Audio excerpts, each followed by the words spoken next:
Gr3 class, and while the players are out on the track, let's give you a look at your finalists today. Starting off with Azim in first position in the first qualifying session that we had. Then Tegiswan in second position, Dan Lord in third, Fierce B, Rishabh, who is Cape Crusader. Isaac will not be making it today for qualifying. He has some issues with his TV screen. And we also have Adit, who is Atomic Sunshine. Uh, let's also go back to the guys on the track as well. We're looking at Azim Clark right now. These guys are on their outlaps, trying to set a time, and we're just trying to see what kind of times these guys are setting. And this time actually decides their grid order for tomorrow's Mega Showdown race. 4 hours of continuous racing on the Le Mans circuit, two different car classes, two different uh, races happening simultaneously in the same lobby. We're looking at Azim Clark right now, and will be shifting to other drivers as soon as we start getting some track times. Let's take a look around the field. Fierce B has set a 4 minute 2 seconds. Azim is set to beat that. Atomic Sunshine is on his lap as well, but he has not taken part in any practice sessions. I'm not too sure where he's going to end up. Uh, let's also take a look at any other races that we have. I actually see an intruder here. So let me go back and get all of this changed, and you guys can look at the fine lists once again.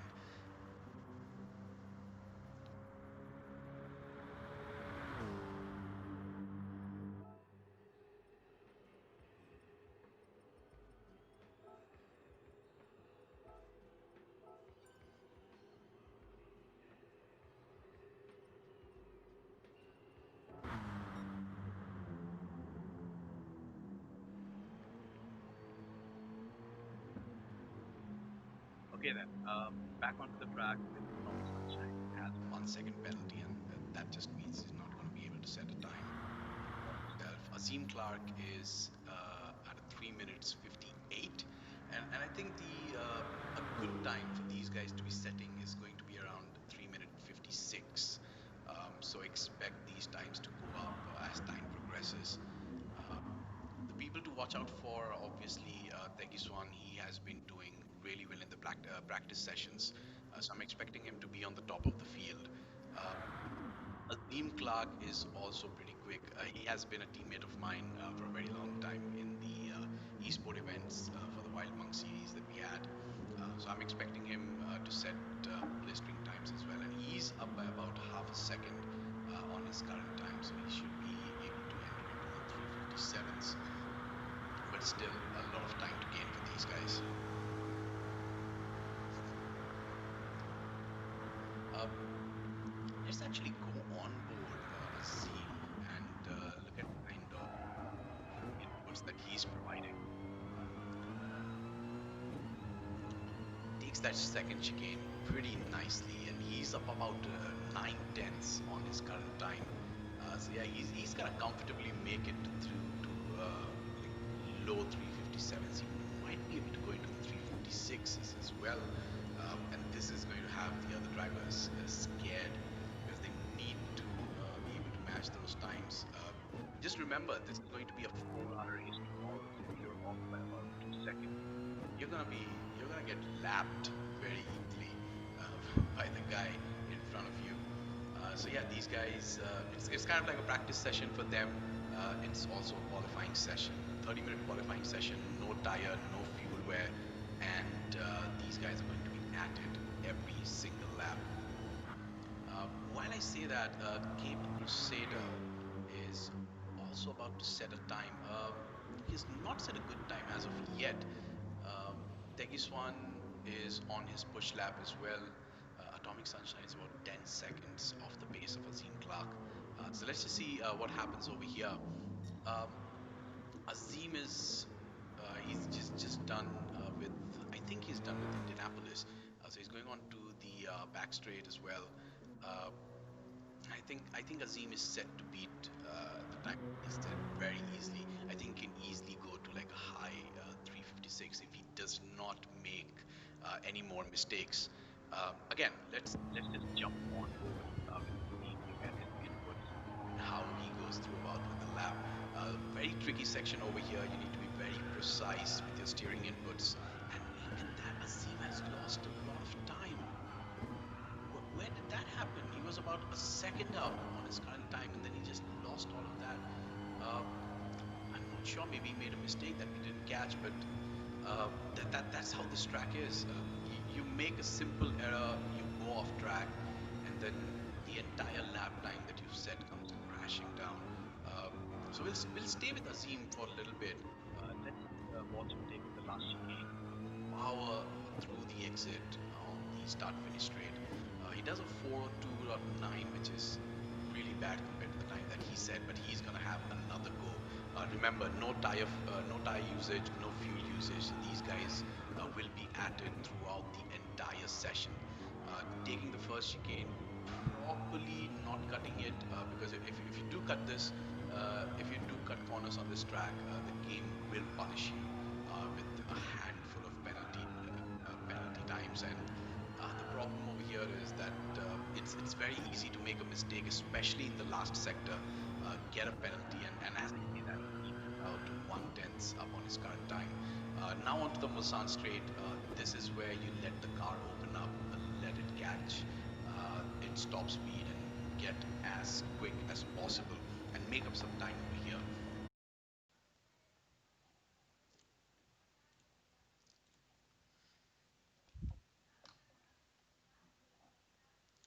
I'm really sorry for the disconnection, guys.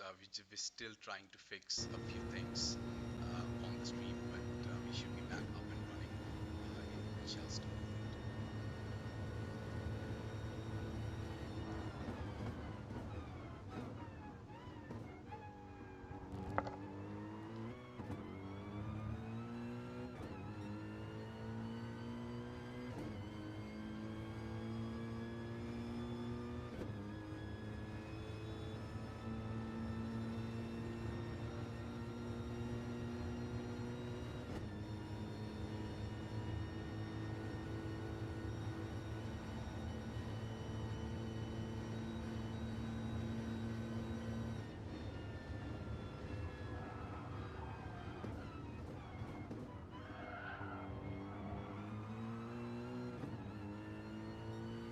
Okay, it looks like we're back up. We're still on board Azim, who has been overtaken by Tegis once. So he does a 358.1.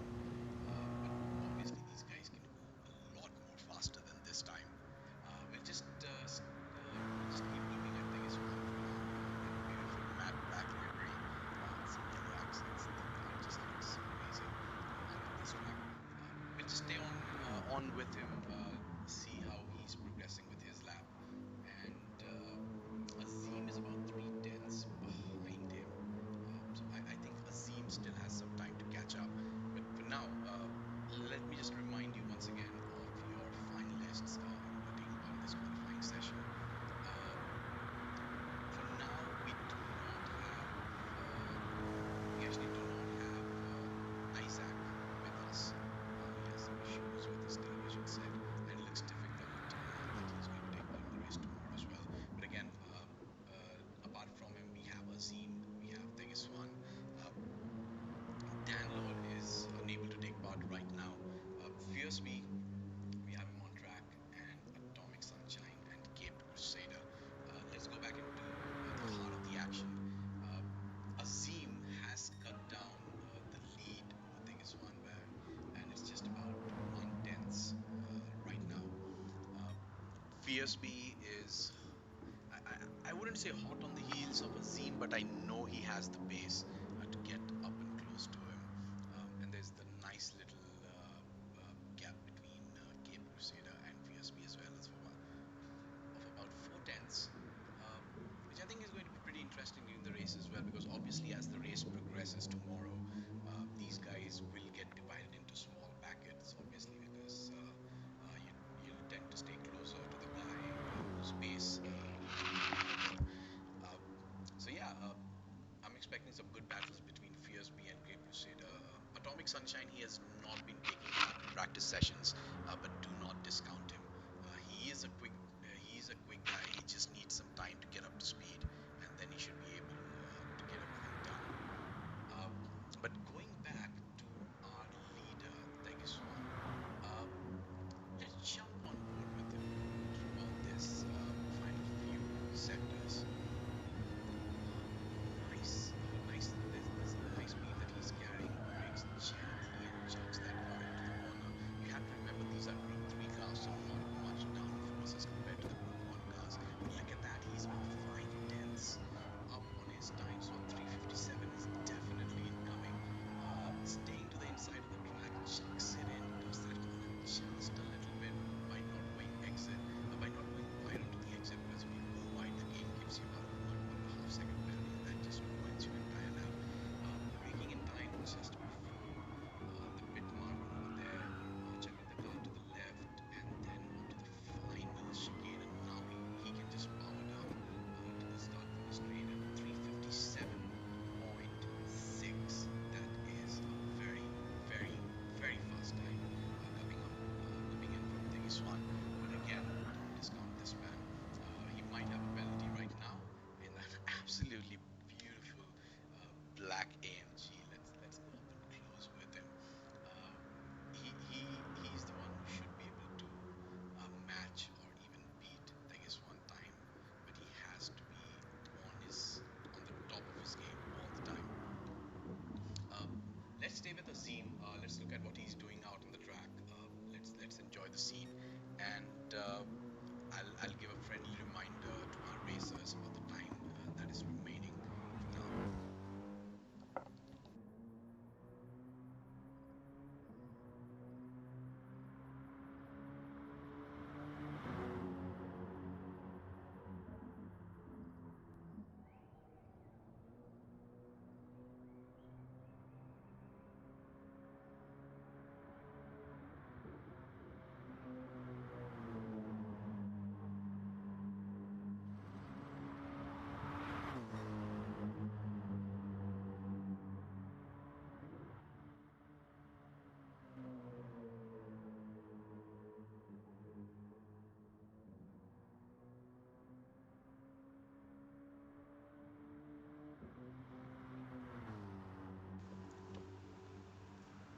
All right.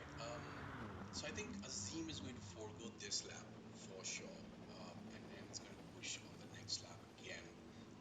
This guy's relentless when it comes to constantly pushing his car, pushing it to the limits. I think he's just trying to understand where the limit is and what he can do with that car still, because he has not been taking part in many practice sessions, to be really honest. But again, even without that, setting a time of about a 358 is not bad, but I'm expecting him to go much faster than that. Coming back now to Fiersby, he has just uh, he just does not look like he's enjoying his time out there. You just never know. You just never know. Anything can happen. We still have a lot of time to go through. He has improved on his previous time. He is built out about a second gap to Cape Crusader. So yeah, he's obviously going to get faster and faster as the time progresses. But apart from that, Atomic is still at the back of the grid, about 6 seconds behind Tegiswan. But I'll just put that down to lack of practice, and I'm sure he's going to be ready for tomorrow's race. Look at that beautiful white livery on that car with the Simulation India decal onto the side of it. That just looks gorgeous, and the color combination as well. Uh, and I'm not sure many people know this, but this livery was actually designed by our very own Caesar, uh, who actually we should all be thanking him because he took the time out of his busy schedule and made this livery for the guys who want to use it. He did create another one for a Group 1 car as well, and he also created the livery for our official safety slash base car. So again, Atomic Sunshine just getting those penalties, not able to set a lap time that is representative of his talent. Um, but this man, he has set a time that these guys are going to have a very difficult. These guys are going to find very difficult to match this time. I'm absolutely sure about that. Uh, he's still going for it. That's the thing. And as I say that, he does a 356.4, and that is the time that I expected from these guys. Azim Clark is going to have his eyes wide open right now, looking at that 1.8 second gap between him and Tegiswan. This is just amazing, a phenomenal lap from this guy. Uh, let's go on board with him, or let's chase him from behind and give you a much better holistic understanding of how the car moves around and what kind of lines he's taking. So he gentle dab on the brakes, turns in, does not cut this corner or does not go wide onto the exit, because in both situations you're gonna get a huge penalty.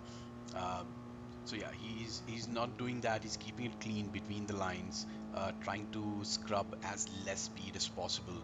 Uh, Going towards the left side of the track for breaking into the first chicane. The braking marker is just where you might see those cones, at least for these cars, somewhere close to about the 300-meter mark. Slowly turning left. He did brake in the middle of the corner, which he should not have done. But again, yeah, it looks like it. He was a little slow, about 7 tenths going through there, but he should not be braking over there. He should be keeping it as clean as possible mid corner, so he can get a better exit when it comes to it. But again, coming back to the second chicane on the Mulsanne straight,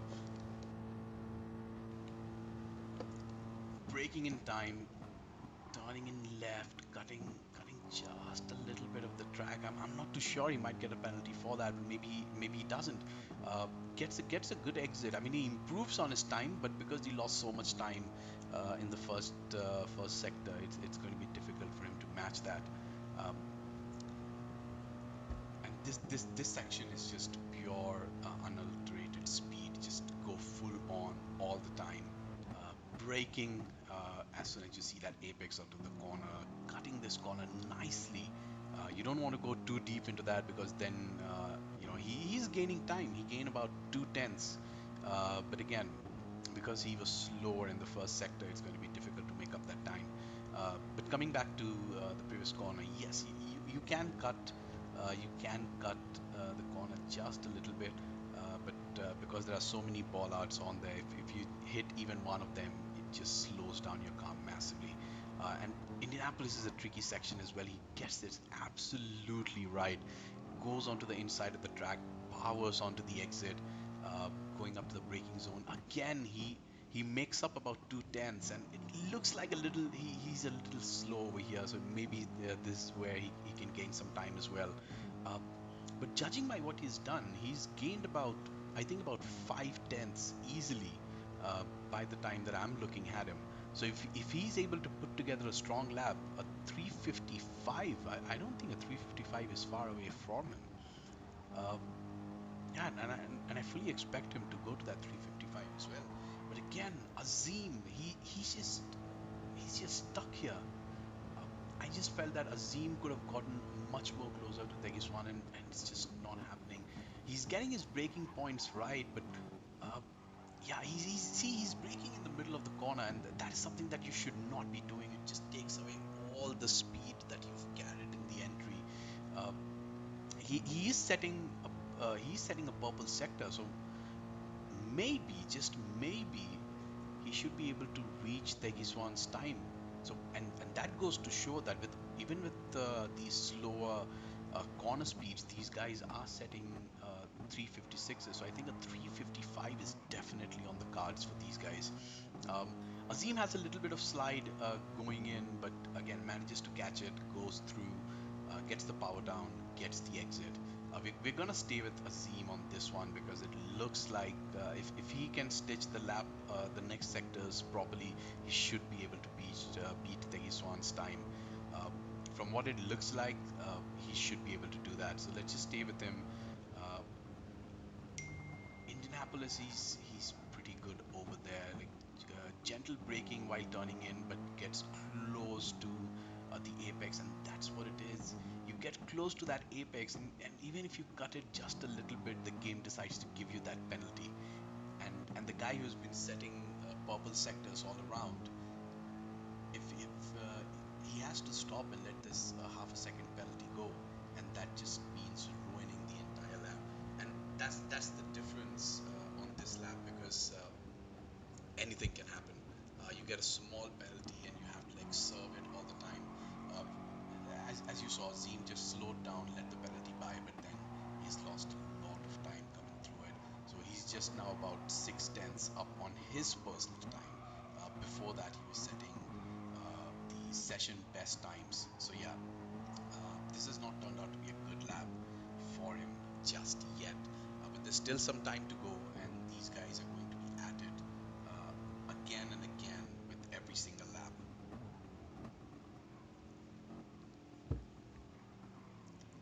Coming on to the final chicane, gets it right.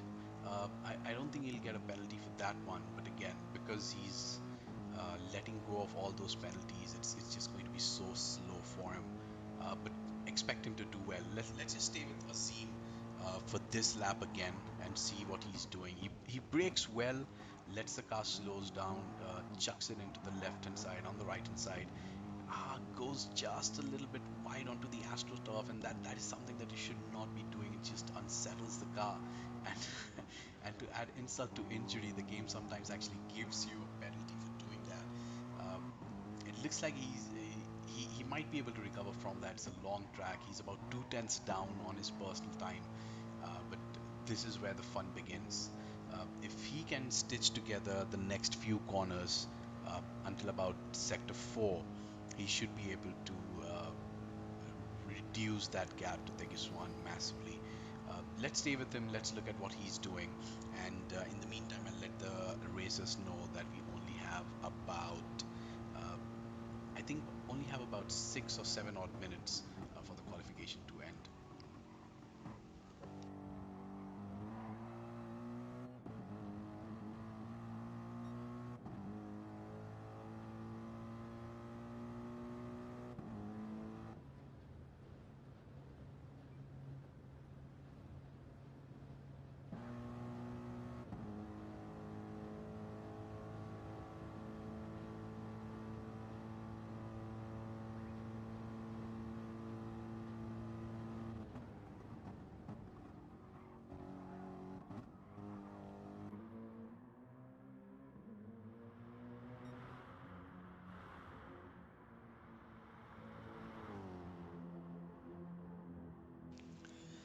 Let's also look at the other guys in the field. We've been focusing a lot on Tegeswan and Azim Clark, but Fierceby, he's slowly and steadily making up time.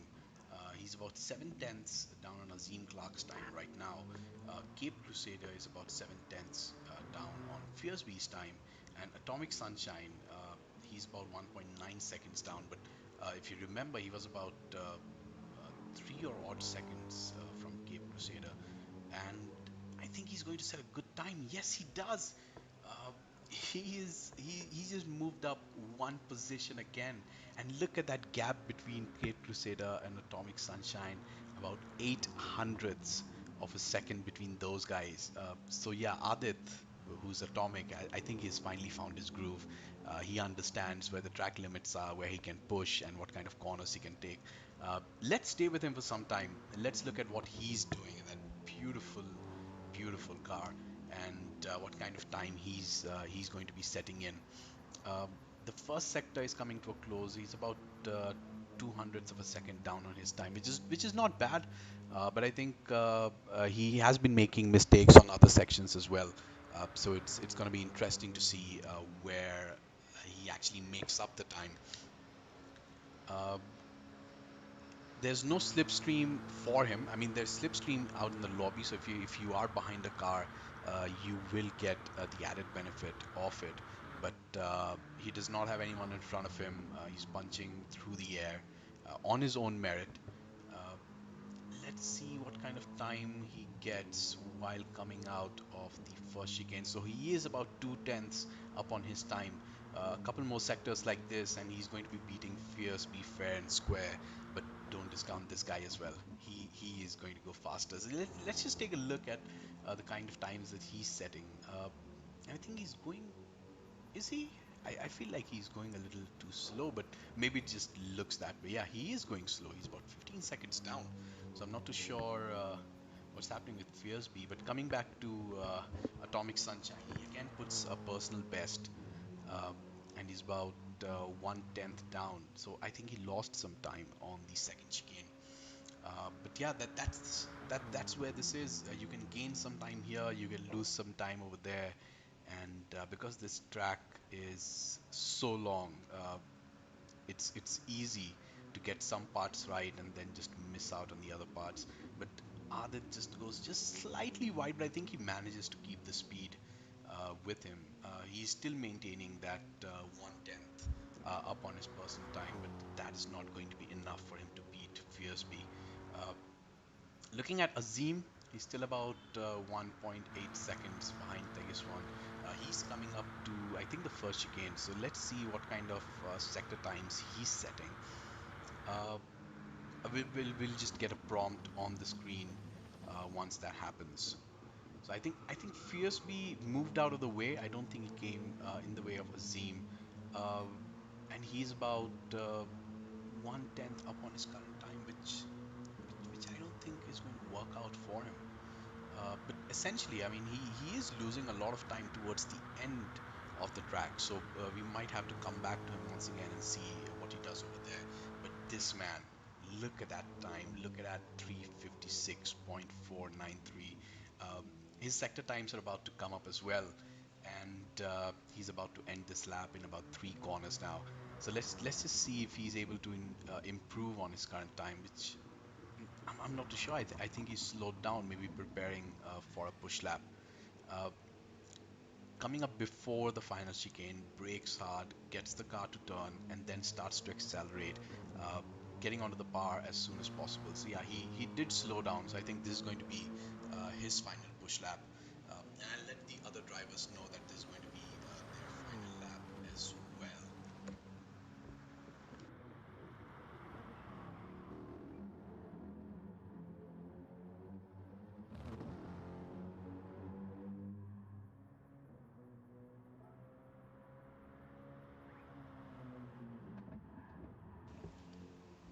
All right. How is Okay, Atomic Sunshine is back on fifth. So I think Fierceby has improved on his time. Um, and Atomic is still setting up personal best sectors, but I'm not too sure. It's towards the end of the qualifying session. Fierceby has slowed down massively. I think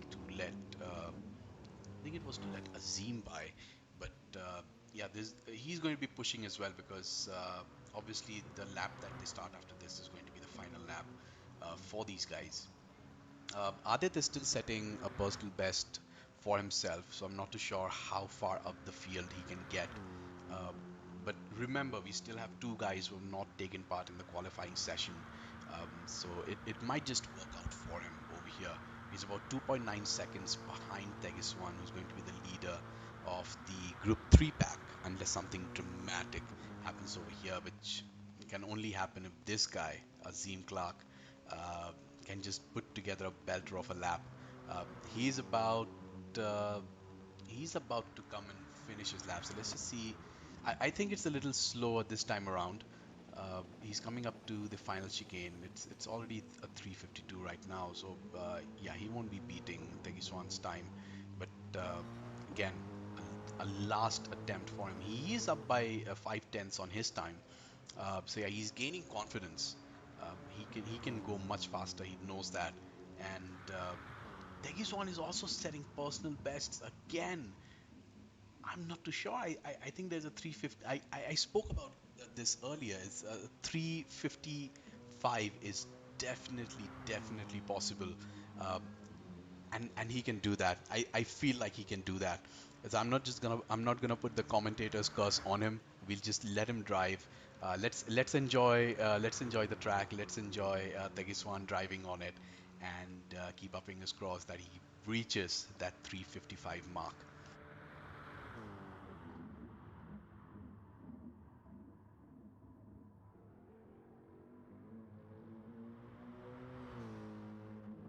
So he has taken Indianapolis perfectly. He's about three tenths up on his current time. Oh, he bins it.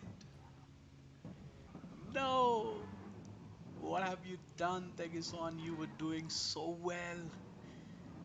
Oh, okay. I'm not gonna take the blame on that one. I am not gonna take the blame on that one for the commentator's curse, but oh, he was so much. He was getting so much faster, and this is his final lap, so I don't think he's gonna be able to improve on this one. Uh, Azim Clark. Let's just take a look at the sector times that he's doing. Uh, and he's ghosted out. So I think he's given up. I think Azim has given up as well. He feels there's not much time to gain.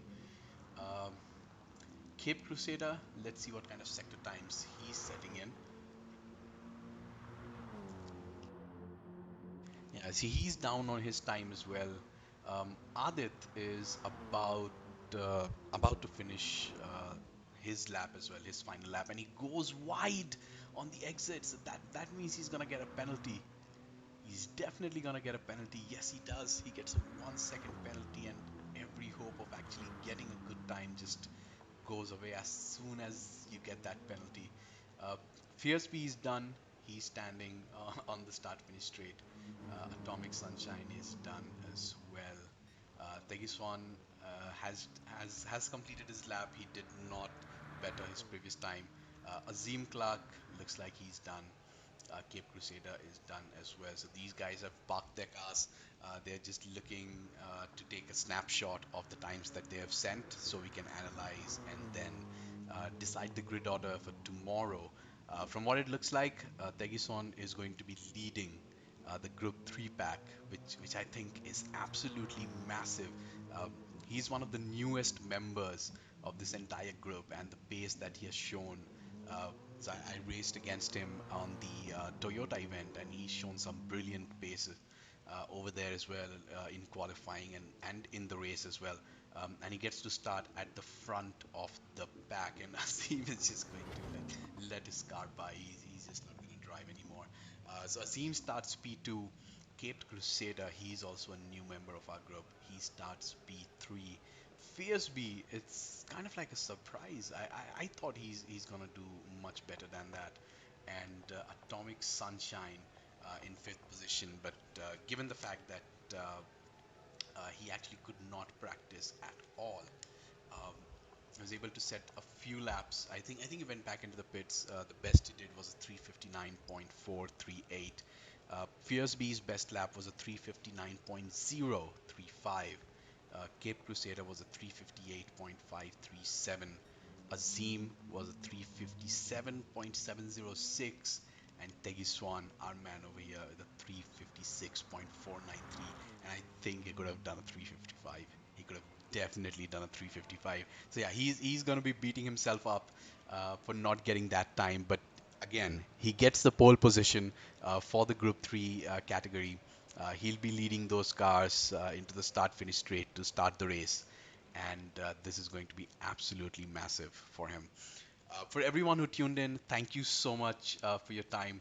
I wish to see you tomorrow for the full race. Remember, it's going to be 4 hours, two different car classes, Group 1 cars, the hybrids, massive downforce, massive mechanical grip, and the Group 3 cars, who are a marvel in themselves.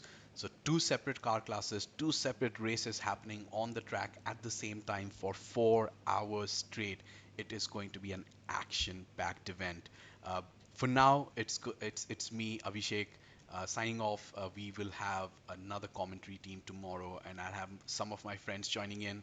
We'll also be talking to drivers, looking at how they drive, looking at their point of views as well.